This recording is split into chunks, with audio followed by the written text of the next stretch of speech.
was born in Alexander City, Alabama, because my father was a Southern Baptist minister of music.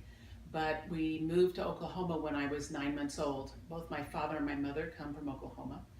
I grew up here on the northwest side of town, went to Northwest Classen High School. And then after I graduated, I went to Oklahoma City University, where I got an undergraduate and a master's degree. Then I moved to New York, like most people do. And while I was in New York, I was cast in the Young Artist Program at Des Moines Opera and Cincinnati Opera. And the one at Cincinnati Opera was really the one that got me started. That's where I first did Attila by Verdi. It's an early Verdi opera, and that turned out to be my specialty, early Verdi and Puccini. And I started out in Italy. I started studying in Italy, and the first about year and a half, not much happened, but I was still studying and learning the language. My agent called and said, go audition for La Scala because they're doing Attila and you have it on your resume. And I went to audition for Attila and they hired me to cover it. I went and I watched the rehearsals and I went through it with the coach, and I thought I was having a great time just watching the rehearsals. I was watching the rehearsals at La Scala. I thought that was really pretty cool. So they called me up and they said, do you want to go on tomorrow night? And I said, sure, because I figured no matter what happened, I could always say I sung at La Scala. And I went on, and it was a huge success, and people in the audience were saying very loudly after the first aria, you could hear, "Ma chi è lei? Ma chi è lei? Who is this? Who is this?" You know. And anyway, I sang, and it was a huge success. Muti was not pleased because his chosen cast was booed and we were not. And the critic came out and said all they had to do was change the singers, and this time they even applauded Muti. So Paolo Gavanelli, who was the baritone, and I were walking out on either side of Muti, and he said, I hope you're enjoying this because you're never going to sing here again, in Italian, of course. And we kind of looked at each other, and indeed, I never sang at La Scala again. It didn't matter because my name went all over, and I started getting work, and I worked a lot. I sang Aida at Caracalla and in Verona. I sang Turandot at Caracalla and Nabucco in Verona, and Turandot and Tosca at Torre del Lago Puccini, and I've sung in Zurich and in different places in Germany and Spain and France, and I've sung in Japan and Taiwan, South America, lots of places, so it was really fun.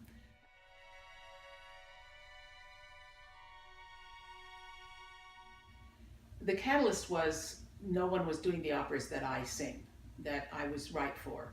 And everybody was doing those operas in Italy. And I would do first cast in the B houses and second cast in the A house. That was the reason I left. I will say that I was very fortunate to be in a couple of very good young artist programs, especially Cincinnati Opera.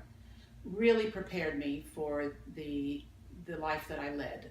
They really taught us how to be professional, how to learn our music, how to show up prepared.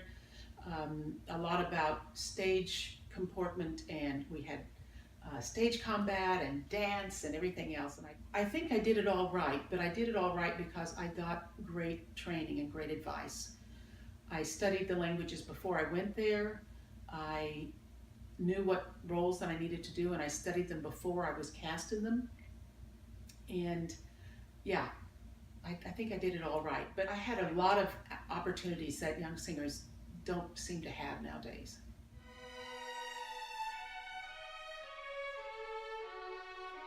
There's a lot fewer opportunities now for young singers. When I was that age, there were many, many young artist programs, paying young artist programs in the United States. The touring companies like Boris Goldovsky are practically gone, if not completely gone. But when I was a young artist, there were lots of them and lots of different places, and they all paid a living wage, an AGMA wage. We had, money put towards retirement and all the other things that you get when you work for a real company. So nowadays, there's a lot fewer opportunities for young singers, which is one of the reasons we're starting this company, of course. Young singers are getting a lot of good training in college. The college programs, I think, are really very excellent. I know ours is at UCO, but also other places around the country. They're getting a lot of opportunities, but they don't have as many places to sing. And at the same time, the European advantage, the European opportunities are closing their doors. It's very, very difficult for young people to go over to Germany and get a Festvertrag, which is a house contract. People still do it, but there's a lot fewer. They used to go over and do AIMS, which is still in existence, and they would sing for some agents, and then they'd go out and they'd start their careers. And nowadays it just doesn't happen as much.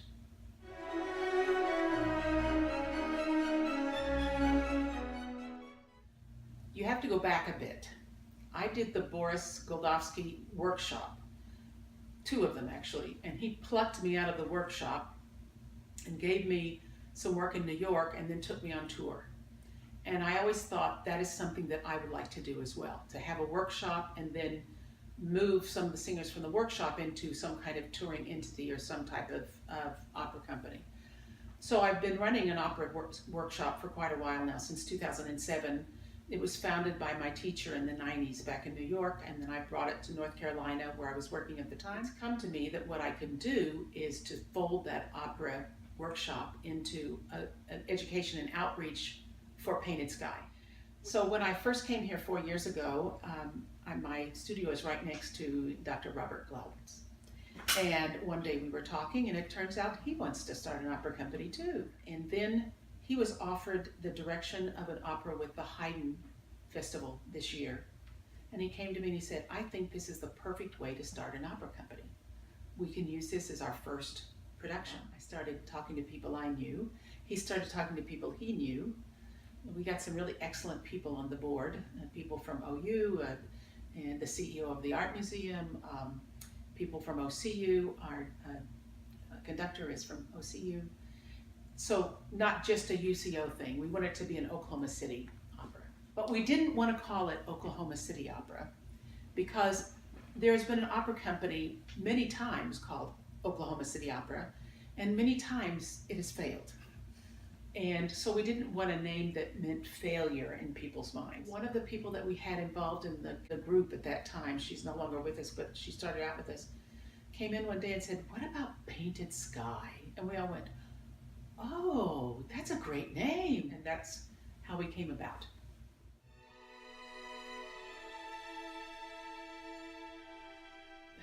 What we really want to do is give young singers an opportunity to sing.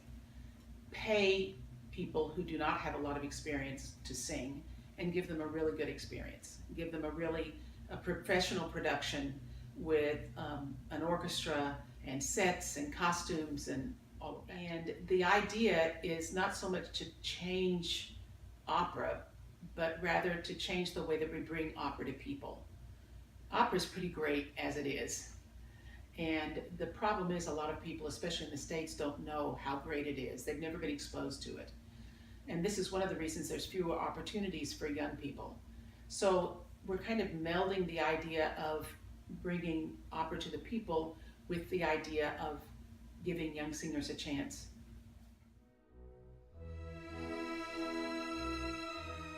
The first opera is going to be with the Haydn Festival, La Cantarina, which is a little intermezzo by Haydn. So this is a really light, silly opera, and it is very silly indeed, and a lot of fun. Just 4 characters.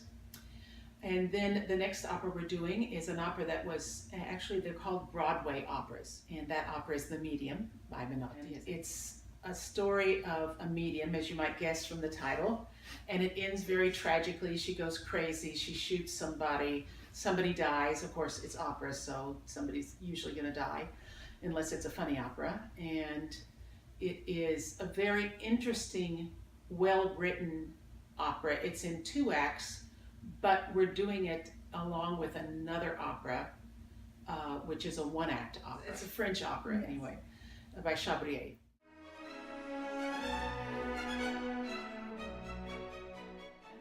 Well, you know, as I'd like to say, what's the use of having an opera company if you can't do roles that you want to do? So yes, this season I'm doing Baba in The Medium. I really want to do it, and it's also an opportunity for me to work with young singers.